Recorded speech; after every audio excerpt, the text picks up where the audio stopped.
I saw something that was really familiar to me in De Aeon, and not just the fact that he is always the problem. To quote the Taylor Swift song, "Hi, it's me, I'm the problem, it's me." That's basically that should be Chevalier de Aeon's anthem. Come with me. You could come with me. Oh, you're such a sweet little misfit.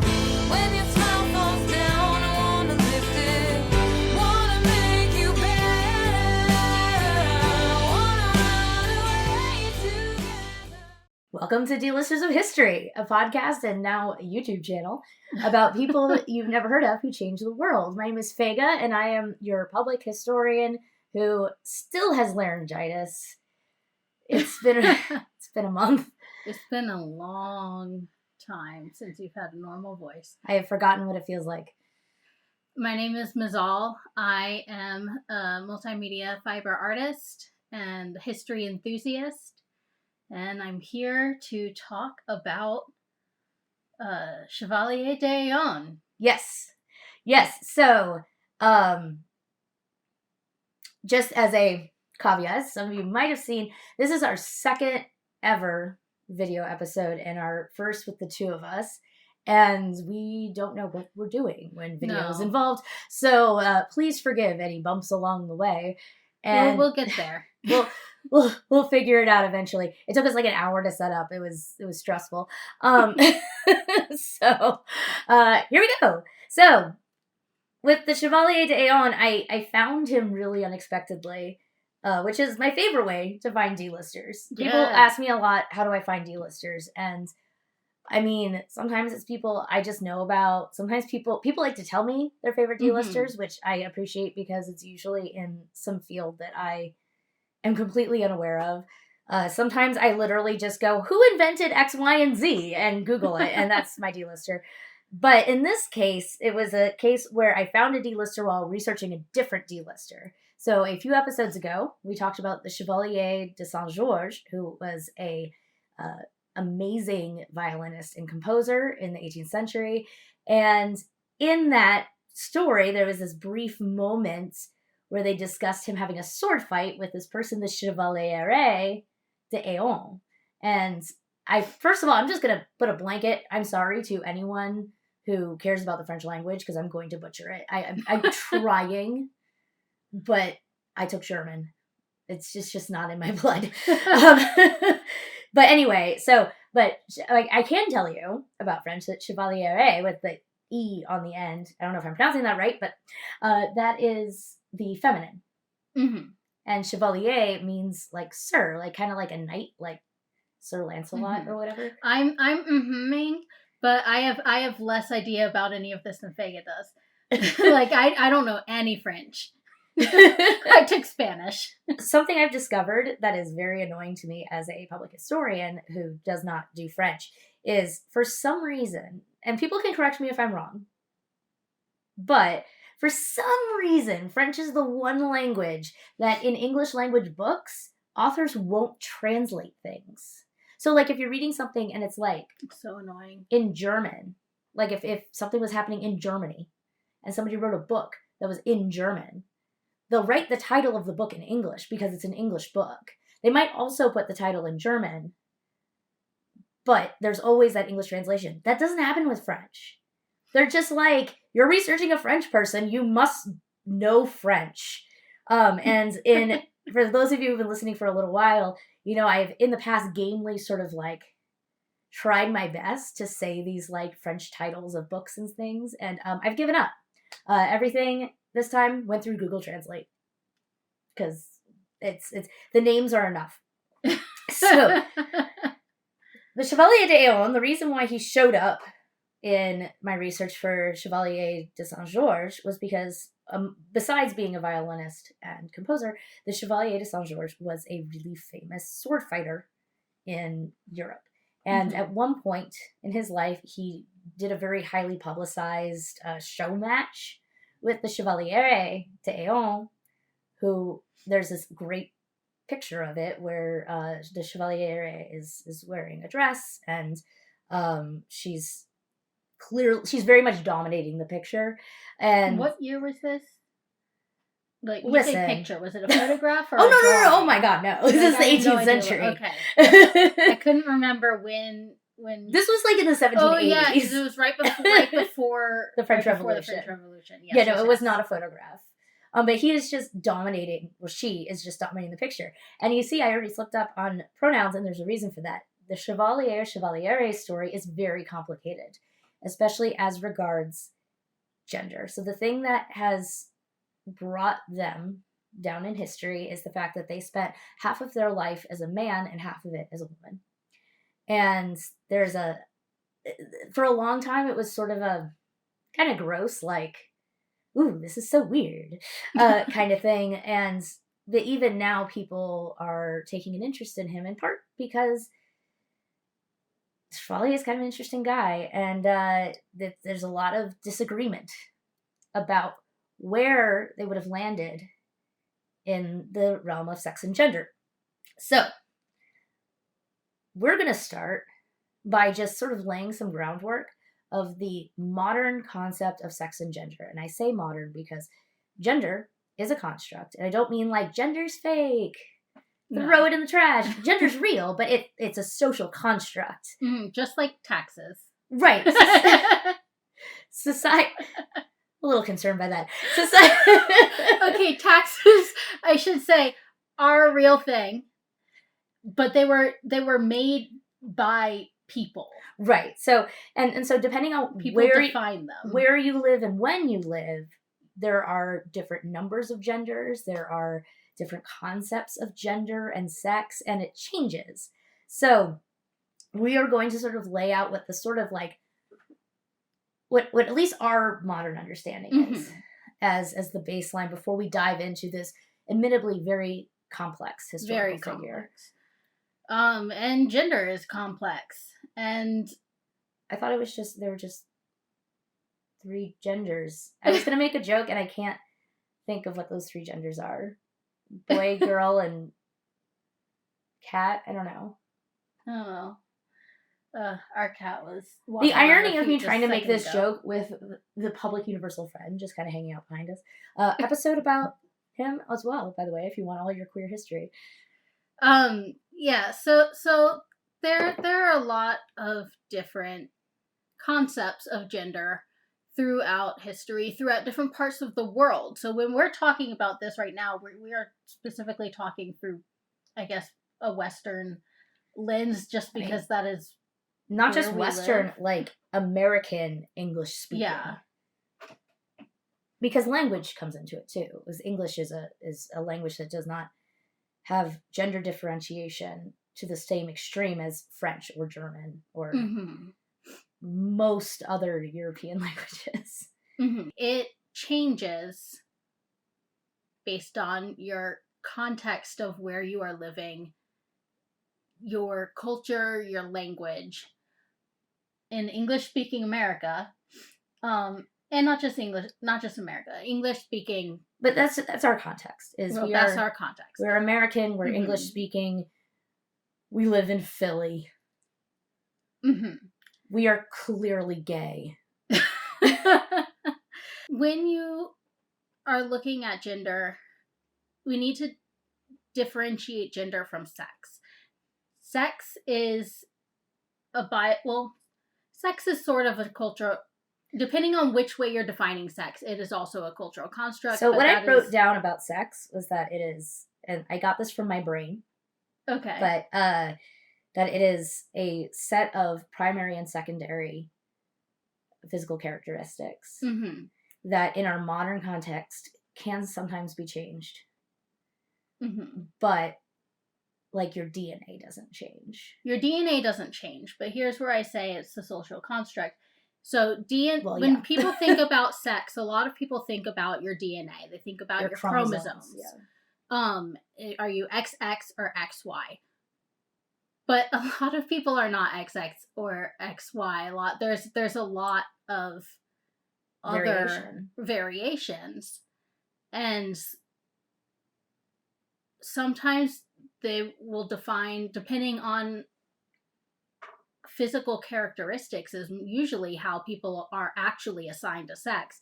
Is what do your genitals look like when you're born, and so you'll get designations of male, female, and intersex from that. Intersex being when it is unclear. Basically, the point is sex, however you define it, it is a physical aspect of your being. Gender, on the other hand, gender is more about, I guess, how you feel. Vibes. It's I mean that in a LOL, what is gender kind of way. So gender is more like how you see yourself as a person in your own head. And a lot of it is defined by the social constructs we have around gender of, you grow up hearing from a very small child age, you're growing up hearing, this is what women do, this is what men do. Girls wear dresses, boys wear pants, blah, blah, blah. And kids internalize that. Kids are sponges. And so this is all informing your worldview on how you see gender and how you see yourself. And a lot of times people are just fine associating with the gender that they were assigned at birth. And when I say gender assigned at birth, and I was also talking about sex assigned at birth, that's because when we're assigned at birth, people are assigning you both at the same time as one group that goes together. And people who do what's the word? Transition? Do associate with the gender that they were assigned at birth. That is called cisgender. And so transgender people associate with a different gender than they were assigned at birth. And that can be, you're assigned to be a woman, but you identify as a man, or you were assigned a man and you identify as a woman. But there's also a whole universe of other things, both between woman and man, outside woman and man, just like nothing. It's non-binary, and then non-binary isn't just one thing. Non-binary is an umbrella term. So you could be agender, so you feel that you do not have a gender at all. You can be gender fluid, which means you feel differently depending on, I don't know, day to day, or month to month or whatever. Your how you feel about your gender changes. And we could list, there's a lot. But the point is, it's not even as clear as trans men and trans women. There's a lot.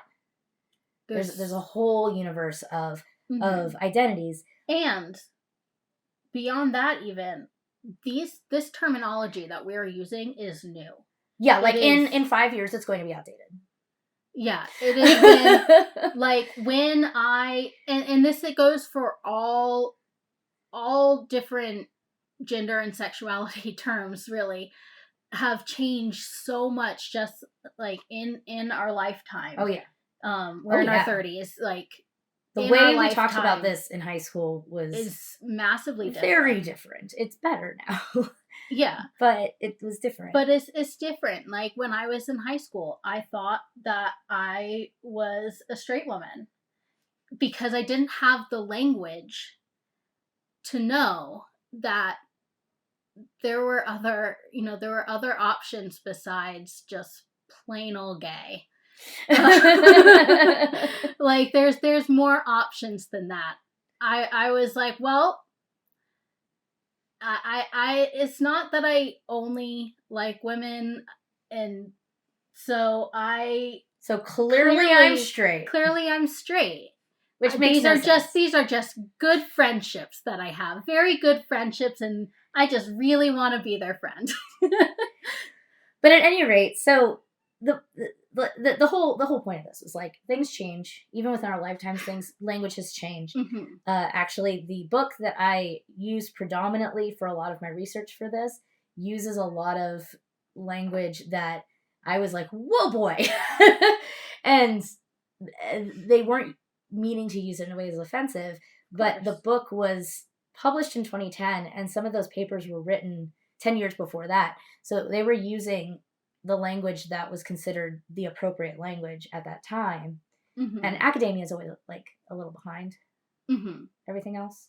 So, okay, so hopefully that was clear as mud. So now you understand. Welcome to gender. So anyway, so the reason why I wanted to go for that was just so we end up sort of on the same wavelength, so you know where we're coming from when we talk about gender and sex. But sort of ironically, I'm going to say none of this applies to historical figures, because gender is a construct. You cannot apply our modern constructs to past historical figures. That does not mean that there's like no trans or gay or whatever people in history. It just means that we need to talk about them differently, because they would not have used the language that we use today. So I love the author Lee Wind, who we interviewed on the podcast like a year ago now. He wrote a lot of really fantastic books for kids about gender and sexuality, and I'll actually link his website because it's really, really useful. But what the terminology he uses, which I think is just perfection, is people who live outside the gender binary. Because that's really what we're talking about, right? And binary meaning two. Like, so male and female. So people who in some way are not ascribing to that, whether they are consider themselves to be the other gender or somewhere in between.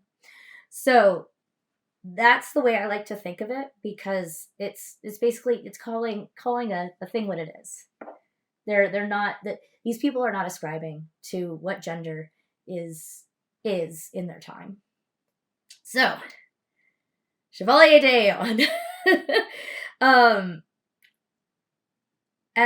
There's a lot of debate about whether or not Chevalier de Aon was trans, and I get why. I mean, when I started my research, that was definitely a question in my brain, because it is not clear cut. But as I began to research it, as somebody who sort of exists in the more expansive world of gender, I saw something that was really familiar to me in de Aon, and not just the fact that he is always the problem. To quote the Taylor Swift song, "Hi, it's me, I'm the problem, it's me." That's basically that should be Chevalier de Aon's anthem. But there's something I found really familiar in it that I think that I'll discuss at the end. But as regards pronouns, I'm probably going to slip up a lot. But here's what I'm trying to achieve. If I'm talking about this Chevalier de Aon in the general, like the larger sort of macro look at their life, I'm going to use they, them pronouns, even though that's a modern thing, just because I don't have a better way of doing it. So that's to make me feel better, really. But when I'm talking about a specific moment in time, I'm going to use the pronouns that the Chevalier de Aon would have used in that moment in time. Mm-hmm. And hopefully it won't be too terribly confusing. So, Chevalier de Aon, at birth, was named Charles de Aon de Beaumont. That's the shorter version. There's also like a name because he's part of the French nobility. And he was born October 5th, 1728 in Tonnerre, which is in the Burgundy region of France. And he was part of a noble family, but they were a poor noble family. We've talked before, like when we talked about the Chevalier de Saint-Georges, who lived at the same time he was younger, but there was a huge amount of social change that was happening in France over at that time, and also just going into the 19th century. There were a lot of nobles who had no money, and increasingly there were non-nobles who had lots of money. Mm-hmm. And so that was kind of readjusting things in life in ways that were not comfortable if you were part of the aristocracy, especially if you were a poor member of the aristocracy. As far as the Aon's life, this is important in that there was no money for the Chevalier de Aon to fall back on. So just because there's that little day in their name that indicates nobility, that says nothing about their financial situation, which was bad. Like, their parents worked. Well, their dad worked. They had to work. This wasn't, this wasn't, like Bridgerton or something. Like, Okay. Yeah. So we don't really know a whole lot about De Aon's childhood because everything we know comes from a never published autobiography. Oh, interesting. And De Aon was very good at what we would now call political spin. And in all parts of their life, anything they say is suspect. It's actually part of what makes researching De Aon so hard, because you can't believe anything De Aon said. De Aon wrote a lot, but you have to... It's an unreliable narrator. Extremely unreliable narrator. So according to De Aon, when he was a child prodigy. Oh? With a gift for arms, letters, history, and politics. Nice. And just conveniently, his childhood followed common tropes of the time of a young person learning the importance of hard work and virtues and et cetera, et cetera.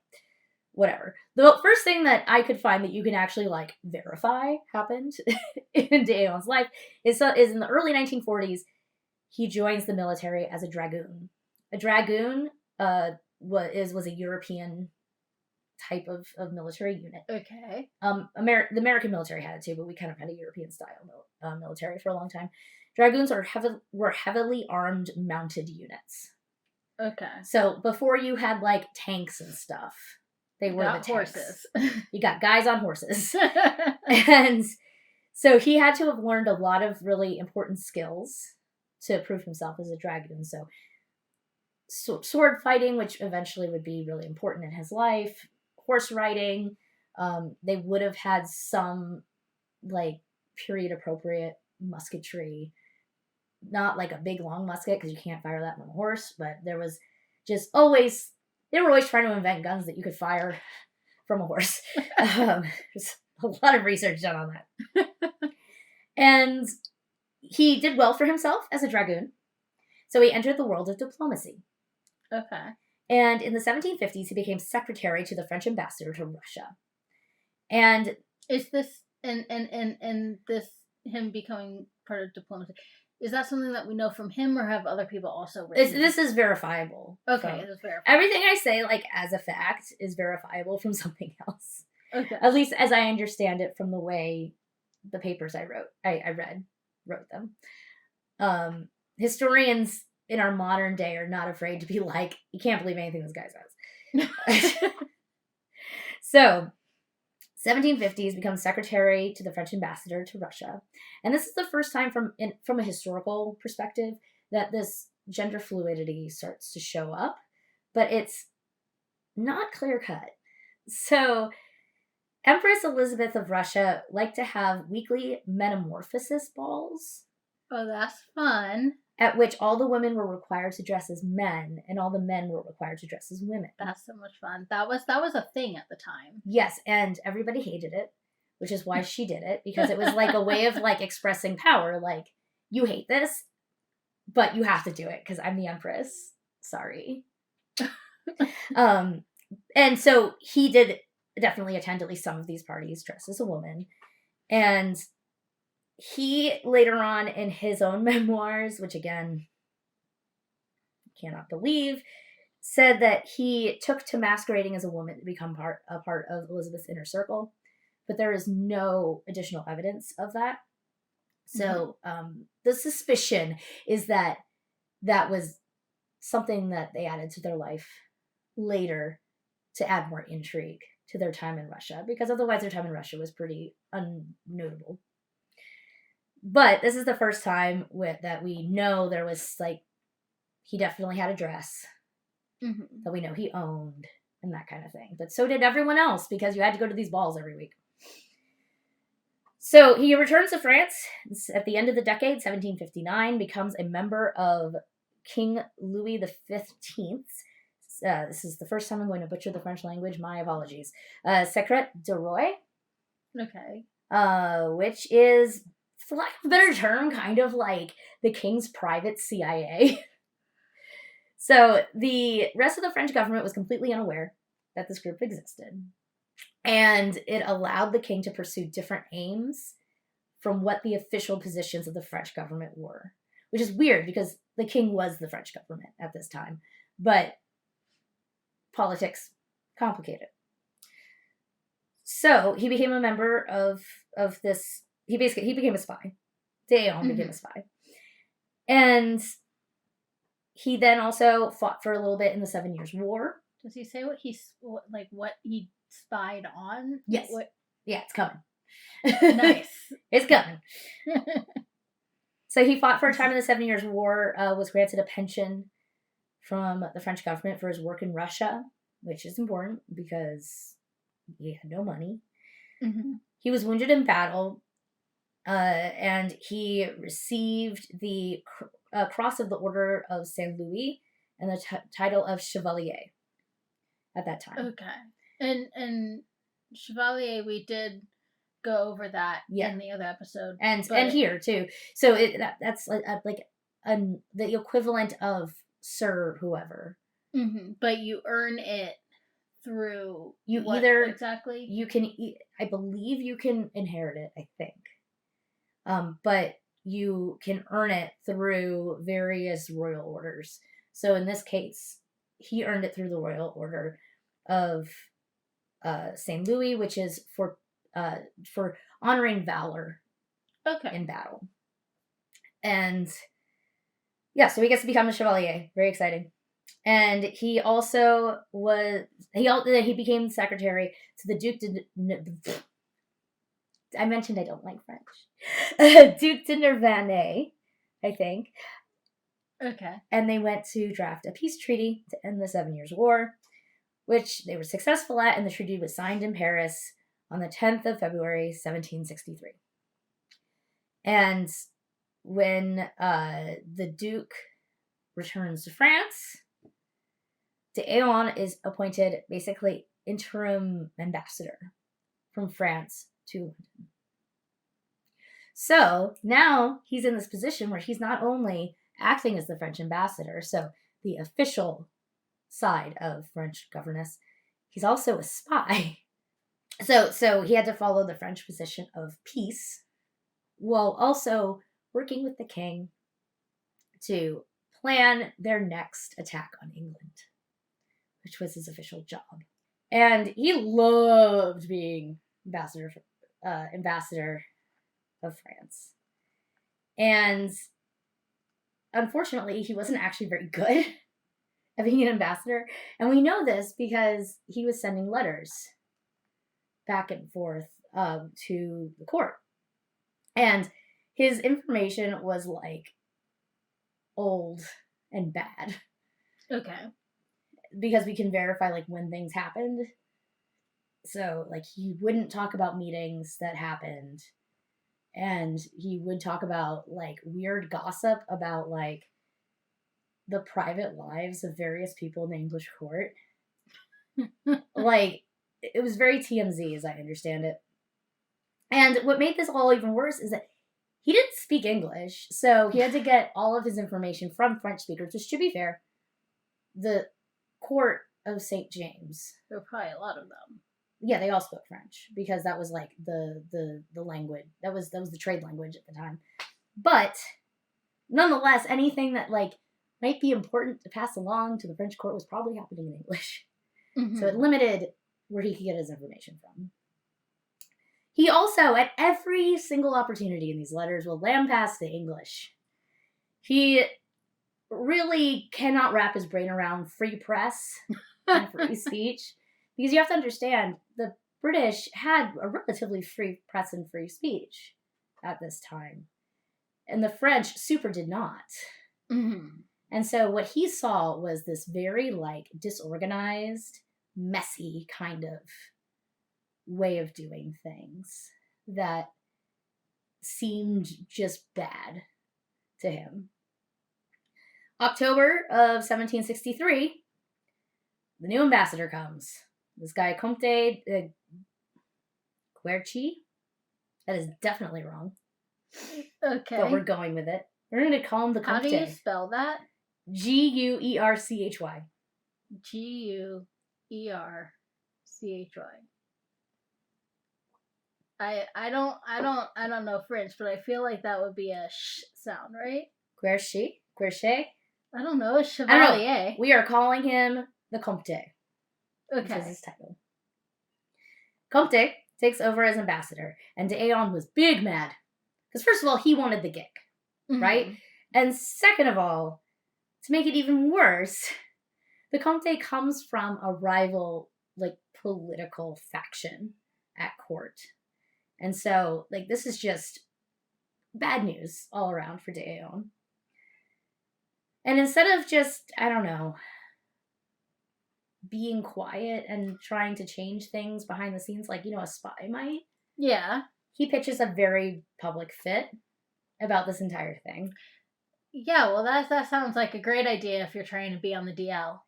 Yeah, well, he's never trying to be on the DL, ever. So he gets in trouble for this public thing. He's told to return to France. And an order to return to France means that you're going to jail at best. Okay. So d'Eon's not about that life. So he stays in London. And then he loses his pension, which is what he was living on, if you remember. And he gets even more mad. He starts accusing the Comte of all sorts of things, namely attempting to poison him, although that event where he claims he was poisoned, everybody got sick. So it was food poisoning. Right. Yeah, so that's just probably one type of poisoning, I guess. Yeah, but not on purpose one. However, there was someone who came forward and claimed that they had been hired by the Comte to assassinate d'Eon. Now, d'Eon's story about how the attempt went is bizarre and definitely did not happen.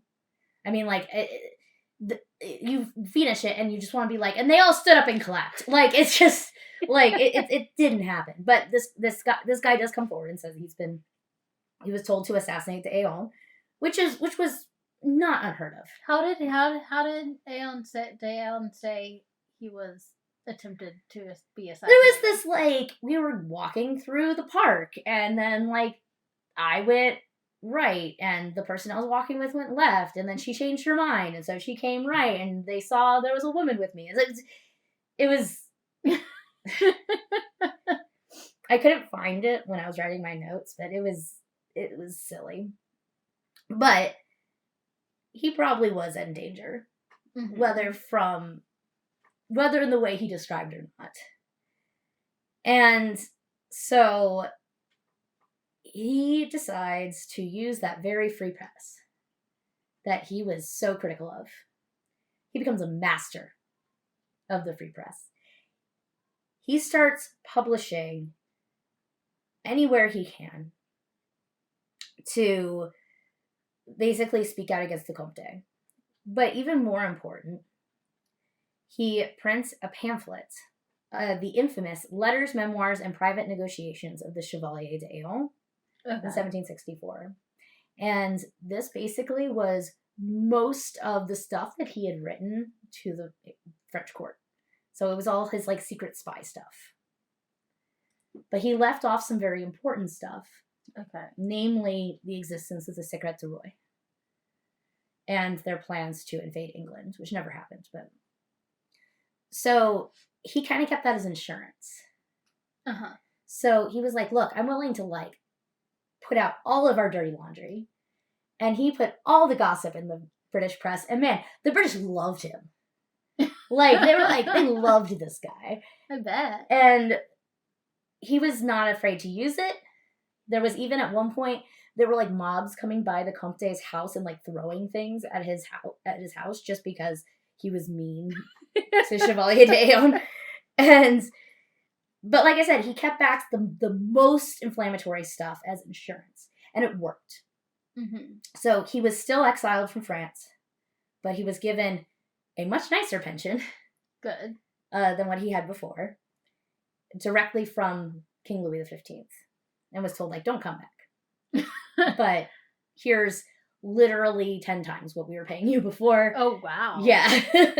And he was still considered a spy for Louis XV. Interesting that he was still considered that after he like basically blackmailed them. Yeah. Yeah. So, ostensibly, this episode's supposed to be about gender stuff. But I think all this political maneuvering is important. And I did, believe it or not, cut a ton of political maneuvering out. Like, holy moly. But I wanted to illustrate both what the Aeon is capable of and, like, the fact that he is not a very reliable narrator, which I think is important, because this is important in history, is to know who's telling you things. And also to demonstrate how he eventually maneuvers himself right into a corner. Okay. So, during his time in London, rumors began to circulate regarding his true sex. Going as far as to having a betting pool going at the London Stock Exchange. At the stock exchange? Yeah. What a place for that to be. Yeah, apparently that was normal. I don't know. So, D'Aon was even invited to join in the betting pool. And you could tell that he, like, considered it because the money was good. But then he decided not to because he felt that the physical examination would have been dishonorable, which, like, agree. There is evidence that at this time he was purchasing some female undergarments. And we know they were for him versus for servants or whatever, because he wrote "for me" next to them in his ledger. Now, this seems very clear-cut to us in our modern concept. Like, oh, he's buying women's undergarments, like, duh. But it actually is not that clear because most of what he was purchasing were stays and corsets. And we don't know a ton about, we kind of know what he looked like, we kind of don't. There's a lot of, like, disagreement. But one thing there's no disagreement about is that he tended to corpulency. That's a great phrase. I know, right? That's why I quoted it. And the style for men at the time was more of, like, a skinnier, like, more willowy silhouette. So it's not a bizarre thought that he might have been like, maybe wear some stays underneath my dragoon uniform and have the second piece of cake. You know? It's not ridiculous. There's some disagreement about whether or not he was androgynous looking.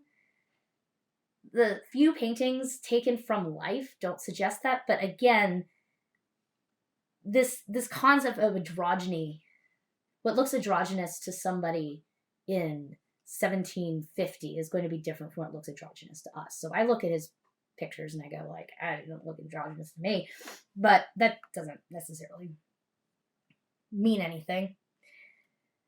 So, but the point is that there's all these rumors going around. Not really sure where the rumors came from. A lot of people think they came from the Aeon himself.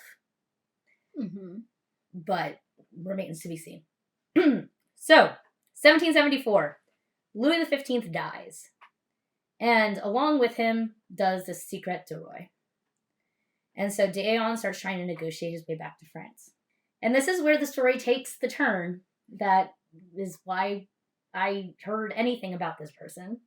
Because there's plenty of, like, bad diplomats doing bananas things in history. So, Louis XVI eventually agrees to have the Chevalier d'Aon come back to France.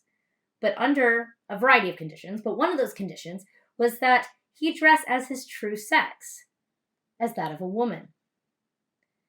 This was on order of the king. Now, how did the king come to this assumption? We don't know. There's some suggestion that D'Aon might have told him himself. But again, like I said, there were a lot of rumors circulating at this time. But D'Aon, like I said, was not a very feminine-looking person. Maybe androgynous, not feminine. This guy wore his dragoon uniform everywhere. And part of that is people just didn't have a lot of clothes back then. Yeah. But, like, he was not into fashion. He was not a dandy. Yeah. That was not him. Like, he was a warrior man's man, you know. So it's sort of an interesting assumption for people to come to, which is part of why I'm actually inclined to think D'Aon brought it up. But then why would he bring that up to the king at this moment? Yeah. Well, this is where there's a lot of disagreement. a lot of historians think that Daeon did this to avoid legal action for his previous actions. Oh, interesting. Because you know who doesn't go to prison or get their heads chopped off, at least in pre-revolutionary France? Women. Interesting. And who's gonna check? No one. Well, eventually someone does, but he's dead by that time. So, the Daeon is ordered to wear women's clothing. So Daeon takes the deal, goes back to France, is given some money for, like, making a trousseau, and actually gets some personal help from Marie Antoinette. Oh. Yeah. Oh, wow. Marie Antoinette has her dressmaker, like, basically is like, go teach her how to be a woman. And they have, like, imagine that scene from the Princess Diaries, where she's, that's what happens. I love it. Like, full with, like, trying to learn how to walk in heels, which never happened. Daeon never figured out heels. And Daeon complained bitterly through this entire process about how much clothing women had to wear, how long it took to put the clothing on, how, like, limited in movement she was because of this clothing, but she did it. And she also, though she was presented to court as a woman, she was mostly banished to her home in Tonnerre, which is where she then did a bunch of, like, renovation projects on her house, because she's still getting her pension at this point. Because it's to keep quiet about the whole spy thing. And so she builds up, like, these big walls and stuff, and basically makes it so that her home is super private. So there clearly was a desire for privacy at this moment. That said, contemporary sources suggest that she was still, even behind those tall walls, dressing as a woman. She did have, for a time, she had both a male and female servant, and she eventually, like, dismissed the male servant. It was, like, part of the transition. Okay. So that would indicate that she was living as a woman even when nobody could see. And it's sort of interesting because she grew up in this town. Yeah. Like, people knew her, and people just accepted it. Like, it was just, and they even accepted it while they were talking smack about how unfeminine she was.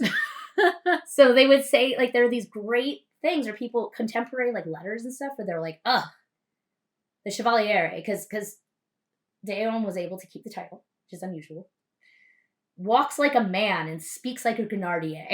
Like a what? A grenadier. That's just another soldier type that they throw bombs. But basically, she's crass and loud and doesn't wear gloves when she really should, and doesn't have a God forbid. Well, this is France in the 18th century. He showed your bare hands? So contemporaries basically seem to be describing Daeon as anatomically female but socially a man. Okay. Which is interesting for us from this sort of... There's a lot of writings where people are like, well, of course she's, like, a complete failure as a woman. She lived most of her life as a man. She doesn't know what she's doing. And that's just interesting because that is a very modern idea. And so she eventually returns to London, 1785. Before then, she had tried to join the American Revolution, but was rebuffed because she was a woman. You can't go fight a war. You're a woman. And then, so she goes to London, 1785, probably to have a little more freedom of movement and so forth, because she was being watched pretty close in France. With good reason, mind you. She had spills, like, all of her spy secrets, except for one, to the entire British press. So, like, I get it. But she goes back to London, where people love her, and the French Revolution breaks out. And this is a big problem for Daeon, because now there is no government pension. She is not getting money. But also, the agreement that she had regarding wearing women's dress was with King Louis XVI, whose head is now in a basket. But she continues to live as a woman. And she is, like, trying to find any way she can to survive now sans pension. So she tries to raise a all-female army corps. That's a non-starter.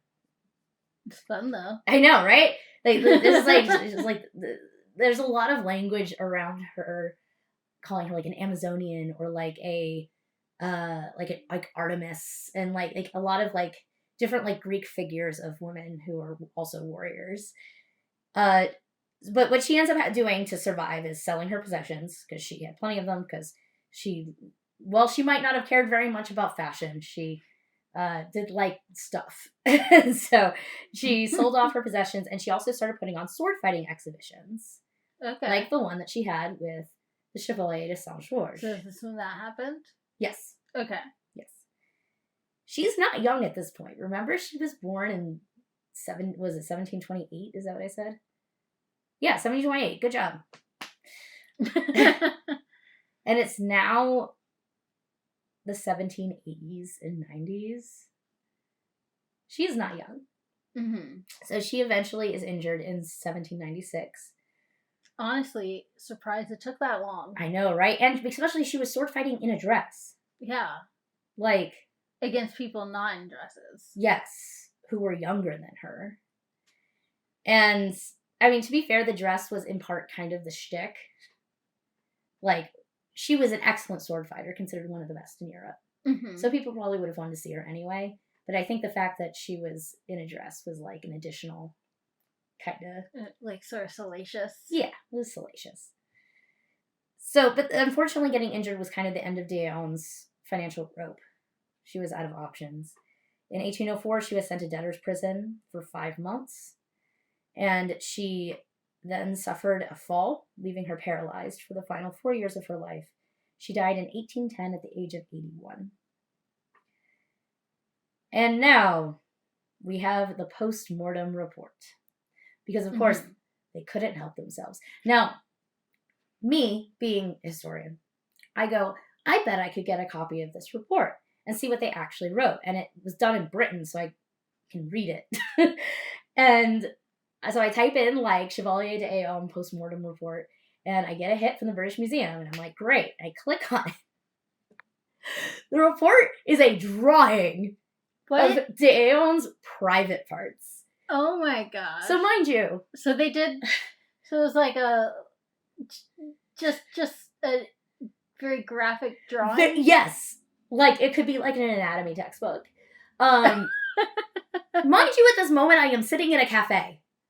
In public. And just popped up on my screen.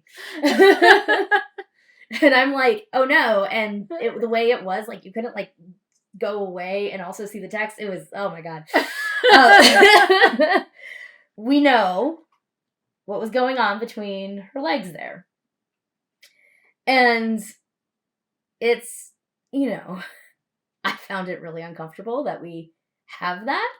Yeah. Like, I thought it was... like written for posterity. Drawn for posterity. Right, like, written was bad enough, but, like, I was like, well, you know, but it's, like, it's early 1800s, like, people would do that today. Like, you know, yeah. Like, if they're doing, like, an autopsy or something, like, that's gonna be part of the report. But a drawing seems a little... excessive? Yeah. Yeah. So, that was uncomfortable. I will not be linking that in the show notes. You can find that yourself. So, ever since then, historians have argued about, was de Saint-Georges trans? And there's arguments on both sides. So, some historians claim that de Saint-Georges was just avoiding punishment from the French government and looking to increase their celebrity. Which is a thing they definitely, like, they were very aware of their public celebrity. They wouldn't have used the term celebrity at the time, but that's what they were.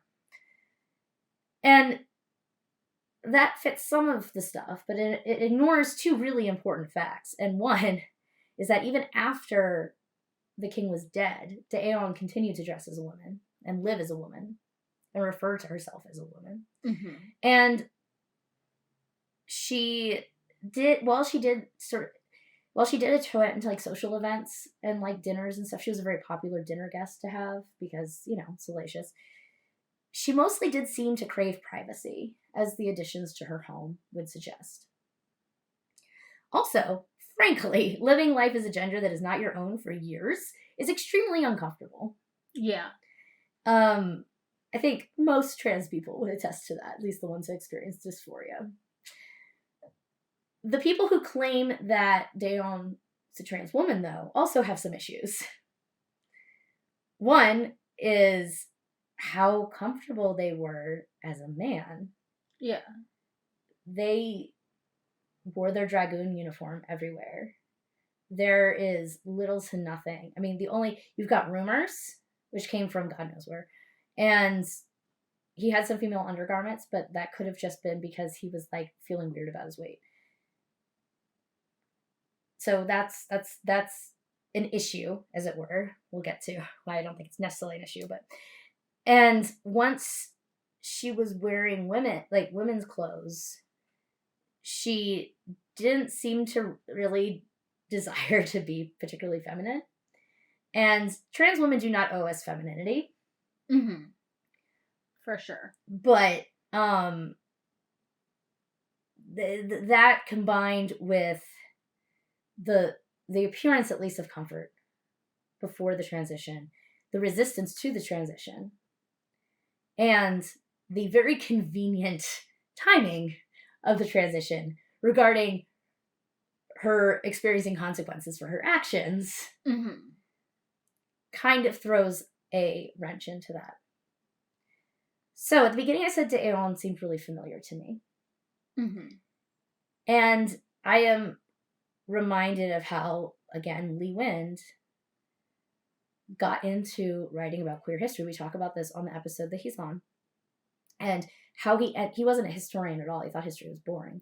But he got into it because he stumbled across some letters written by Abraham Lincoln expressing some of the feelings he had felt as a gay man about the man that he was in love with but couldn't be with because it's, the 19th century. And while you can't prove anything based on vibes, lived experience is important. And the fact of the matter is people can exist comfortably in various points along the gender spectrum within their own lives. At various points in my life, I have presented as more feminine, and I've also presented as more masculine. Obviously, I'm in my masculine, my masculine fit right now. But I wasn't, unhappy when I was presenting as more feminine. I still will wear a dress, mostly out of convenience, because like Dayon, I don't want to think about what I'm wearing. If I could wear a dragoon's uniform everywhere, I would. Just not comfortable, y'all. Yeah. I can see how transitioning could have been both a political move and part of gender expression. Because if they were feeling maybe a little more feminine at that moment in their life, or if they kind of wandered back and forth between the two, and it was more expedient to be a woman at that moment, that doesn't make them less queer. Yeah. In fact, in some ways, it makes them maybe a little more queer. And also the fact that throughout her time as a woman, she insisted on wearing that Order of St. Louis cross, which was not allowed because that was for men. But she was like, nah, I'm wearing it. I earned this. In bloody battle. I'm wearing this thing. And she did.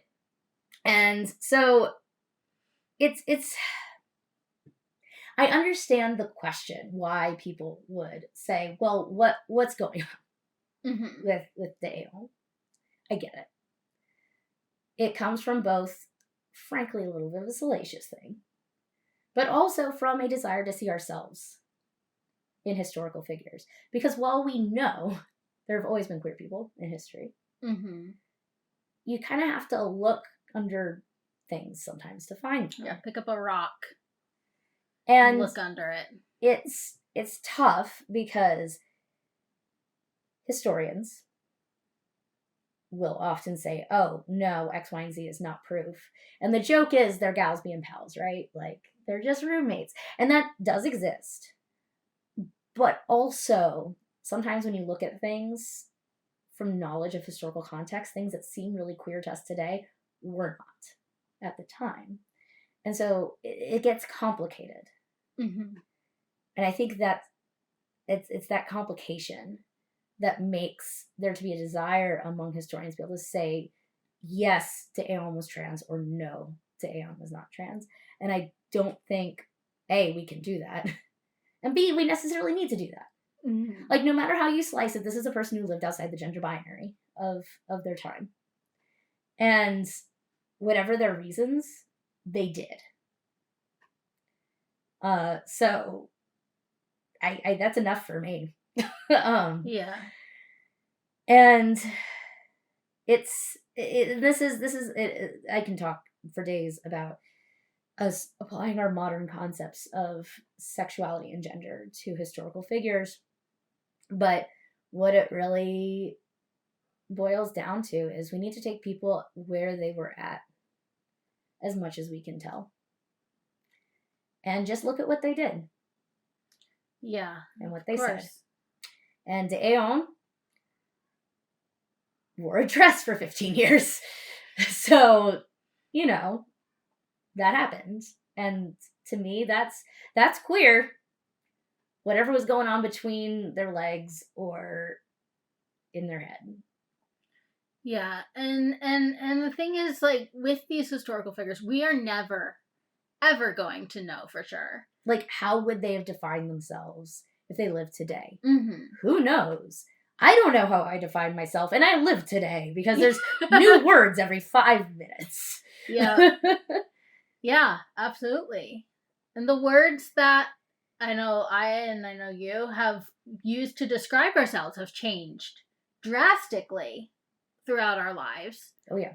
And I'm sure they will continue to do so because they just are. And as new words come about, it is shifting the cultural context and it is shifting how gender and sexuality are viewed in society and what the meaning of them is. And gender and sexuality are not set in stone ever. Mm-mm. You can change throughout people's lives. It doesn't matter if you were born this way or not. Like you are, if you are this way, like you are this way right now, and that's what matters. It doesn't matter what you were doing when you were 3. If you were like running around like in dresses and stuff, and now you are a drag queen, cool. I love that for you. It doesn't have to be this straight line. Like it really clearly wasn't for Daeon. So that's my little foray into queer history today. Thanks for hanging out with us. Thank you. If you enjoyed yourself, please like and subscribe or review on whatever platform you're listening / watching on. Whatever makes sense for however you are interacting with us. If you want to connect with us on social media, we're on most platforms as D-Listers of History. That's D, the letter D, no hyphen. You can also go to our website, dlistersofhistory.com, and there's links to all the things. And we will put those links to our website in the show notes if you're listening on a podcast or below application or in the description on YouTube. We're learning how to do this. We are old. So if you want to keep the conversation going, head over to our Substack. We post about our various episodes and also just whatever like catches our eye sometimes weekly. And you can whether you are a member of Substack or not, you can enjoy the things that come out of my brain onto the page. And speaking of weekly, we are a weekly podcast. Next Monday, May 27th, will be a sidebar episode where we explore the interesting history surrounding some current event. And the Monday after that, June 3rd, will be our next biography episode, which is this style of episode. And we will be diving into another French person. Why do I do this to myself? Barthélemy Thiaumonier, I believe. Something like that. I don't know. I'll look up how to pronounce it before the next episode. He's important because he is the inventor of the first practical sewing machine that was in wide use. And we're also going to be looking at the role of the sewing machine in the Industrial Revolution and just how his design impacted later designs in general. That's going to be a Mazal episode. Yeah, I'm going to be leading that one. We have been going on mainly me. I've been going on this massive deep dive into sewing machines. So over you the get last to enjoy month. it. So you can enjoy this rabbit hole I've been going down. That sneeze was our cat. They've been very well behaved, all told, this episode. So, that's it. And now for...